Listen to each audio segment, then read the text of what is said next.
லைஃப்பில் ஒரு stressful டைம்ஸை face பண்ணிவிட்டு நீங்கள் வந்து அப்பாடா அப்படின்னு நிறைய விஷயத்த யோசிச்சுட்டு ரொம்ப கஷ்டப்பட்டுட்டு டயர்டில் தூங்குறப்போ தூங்கி எழுந்திரிச்சு அந்த ஈவினிங் ஒரு ரொம்ப பீஸ்ஃபுல்லாக அமைஞ்சால் எப்படி இருக்கோ அப்படிப்பட்ட ஈவினிங் தான் இன்றைக்கி எனக்கு.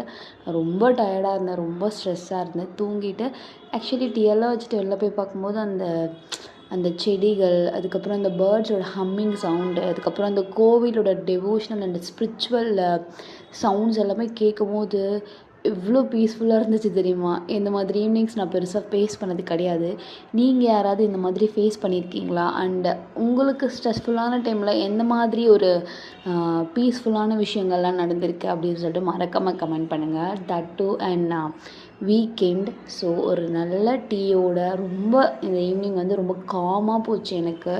ஆஃப்டர் ஒரு ஸ்ட்ரெஸ்ஃபுல் டேக்கு அப்புறம் ஒரு நாப்க்கு அப்புறம் கொஞ்சம் நல்லாவே போச்சு அப்படின்னு சொல்லலாம். அண்ட் எல்லாருக்கும் ஹாப்பி வீக்கெண்ட். அண்ட் நீங்கள் யாராவது இந்த மாதிரி ஸ்ட்ரெஸ்ஃபுல்லான சிச்சுவேஷன் ஃபேஸ் பண்ணிவிட்டு அதுக்கப்புறம் அதுக்கு ஒரு பீஸ்ஃபுல் அண்ட் காம்னஸ் உங்களுக்கு எது தருது, எந்த மாதிரி விஷயங்களில் நீங்கள் ஃபீல் பண்ணீங்கன்னு மறக்காமல் கமெண்ட் பண்ணுங்கள். இன்னொரு வீடியோவில் பார்க்கலாம்.